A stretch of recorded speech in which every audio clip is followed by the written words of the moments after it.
Fala, gente amiga, tudo bom? Eu sou Carlos Lose e este é o Batata Diário, seu programa de dicas do Diário do Capitão. E hoje nós vamos continuar nossas análises de episódios de Jornada nas Estrelas. Vamos voltar a DS9, mais especificamente ao 22º episódio da segunda temporada, intitulado Verdades e Mentiras. Gente, esse é um episódio muito bom, tá? Um episódio que vai trabalhar aquela dupla, né, Bashir-Garak, né, que deu muito certo no episódio, né? O Garak ele sempre conversando com o Bashir, né? Sempre ocultando a vida pregressa dele. A gente sabe que ele é um alfaiate que está exilado lá na estação, né? Sabe-se lá por quê, né? Parece que ele é um espião, coisa e tal, né? Mas sempre a gente tem, né, uma dúvida, né, uma pulga atrás da orelha sobre o passado, né, do Garak no caso, né? E toda vez que o Bashir pergunta, né, o que é verdade, né, nas histórias do Garak, o Garak diz que é tudo verdade, né, principalmente as mentiras, né? Então, quer dizer, ele vai usar essa frase também no final desse episódio, né, mais uma vez, né?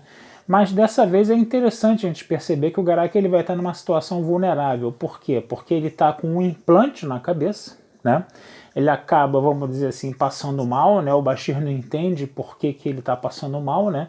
Até que tem uma hora que o Garak ele vai ter um piripaque lá mesmo, né? Ele vai inclusive ir para o bar do Quark, né? Beber, coisa e tal, né? E ele nunca tinha tido esse tipo de comportamento, né? Aí quando ele tá bêbado lá, ele tem um troço, né? O Bashir leva ele para a enfermaria, né? E o Bashir descobre que ele tem um implante no cérebro, né? E aí sabe-se lá, né, como é que o que esse implante faz, né? E o nosso Bashir vai ter que pressionar o Garak para explicar, né, o que é aquele implante, né? Então o Garak ele vem com uma história dizendo que ele sabia muitas informações, né? Ele pertencia a uma coisa chamada Ordem Obsidiana, né? Que finalmente, né, vai ser falada nesse episódio, né? A primeira vez que a gente está tendo o conhecimento da Ordem Obsidiana, que é o quê? É o serviço de inteligência cardassiano, né, que é muito eficiente, né, muito eficaz em extrair as informações dos outros, né, sempre na base da tortura, do medo, né, sempre controlando a vida de todos os cardassianos, né, que ele inclusive seria mais eficiente e eficaz do que o Tal Shiar romulano, né, que seria o equivalente, né, ao serviço de informações de Rômulus, né, no caso, né, que seria o Tal Shiar, né, no caso, né. E aí, né, o Garak ele disse que como ele tinha acesso a muitas informações, se ele fosse torturado, esse implante estava lá para liberar a endorfina na cabeça dele, para ele não sentir dor e não entregar as informações, né. O problema é que como ele estava exilado, né, ele achava a vida na estação um inferno, que ele achava que era muito fria, que a luz era muito forte, que os bajorianos odiavam ele, coisa e tal. E aí então ele conseguiu arrumar um jeito de botar, né, aquele implante para funcionar e ele ficou dependente, né, quimicamente daquele implante, né, que liberava endorfina para ele. Ele já estava viciado no implante, né, da endorfina do implante há 2 anos, né. Só que o implante estava começando a dar defeito, né, ele tinha uma vida útil, né, e aí o Garak estava tendo essas crises de dor por causa disso, né. E aí, né, o Bashir ele vai tentar, né, salvar o Garak, né? O Garak diz que você não me conhece, coisa e tal, né? Eu explodi uma nave com um monte de bajorianos e cardassianos dentro, por isso que eu fui exilado, porque eu acabei matando uma filha de um militar, né? Ele começa a contar cada história pior do que a outra, né? Ele, inclusive, quando está passando pela crise de abstinência, né, que o Bashir está lá acompanhando ele, né? Ele conta essa história que ele explodiu a nave cardassiana, que ele era uma pessoa muito ruim, coisa e tal, ele fica extremamente violento, né? E aí você tem um ponto aí muito grande, né, para a atuação do Andrew Robinson, né?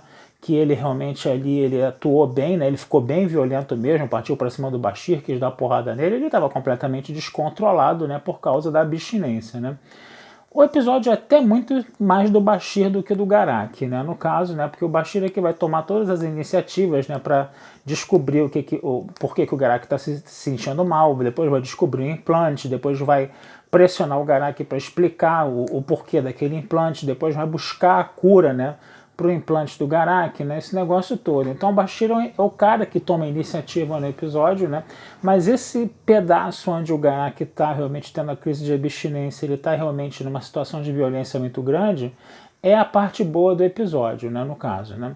E aí o nosso Bashir ele vai descobrir, né, o que está, vamos dizer assim, como a abstinência atua no organismo, né, do Garak, né, ele percebe que os leucócitos do Garak, né, acabam, vamos dizer assim, agregando, né, produzindo toxinas, né, e ele precisa fazer leucócitos sintéticos, né, cardassianos, né, glóbulos brancos sintéticos cardassianos, só que ele não conhece muita coisa da medicina cardassiana. Então ele vai ao antigo chefe da Ordem Obsidiana do Garak, né, para ver se ele consegue essa cura, né. O antigo chefe da Ordem Obsidiana dá essa cura, né, para o Bashir, né. Por quê? Porque ele quer salvar o Garak? Não, porque ele quer que o Garak viva muito e sofra no exílio bastante, né? Que ele continue vivendo, né, entre pessoas que ele odeia, né? Que ele tenha uma vida bem longa de muita desgraça, coisa e tal, né, no caso, né? E aí, né, o episódio ele termina com o Garak, né, vamos dizer assim, sendo curado, né? Eles terminam almoçando lá, né? E aí vem aquela famosa frase, né? É tudo verdade? O que é verdade na sua história, né? O Garak é tudo verdade, principalmente as mentiras, né? E aí o Garak conta várias histórias, né? Além dele ter contado essa história, né, de que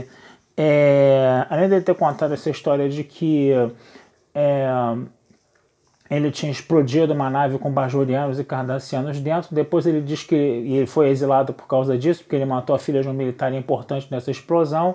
Depois ele fala que, na verdade, ele estava interrogando algumas crianças, entendeu? Do lado do chefe da Ordem Obsidiana, ele viu que aquele interrogatório não ia dar em nada, e ela acabou libertando as crianças, né, bajorianas, né, no caso, né? E na frente do chefe da Ordem Obsidiana. Depois ele conta uma história de que ele não explodiu, de que não explodiram a nave, né, na verdade, que queriam culpar o Garak, né? Ele acabou tentando culpar um amigo dele, né?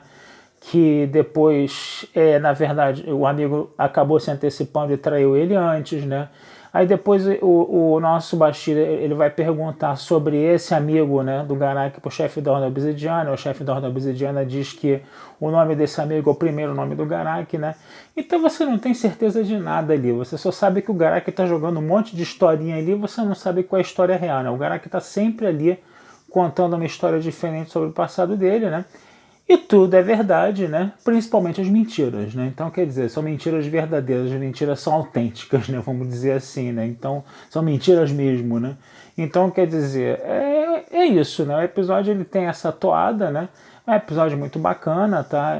Vocês podem dar uma assistida lá no Netflix, tá? E se ele estiver no Netflix ainda, enquanto eu tô fazendo esse vídeo, ele tá no Netflix, né? Mas é isso, tá? Então vou ficando por aqui, desejando vida longa e próspera. Esse texto vai estar, como sempre, lá na Batata Espacial, tá?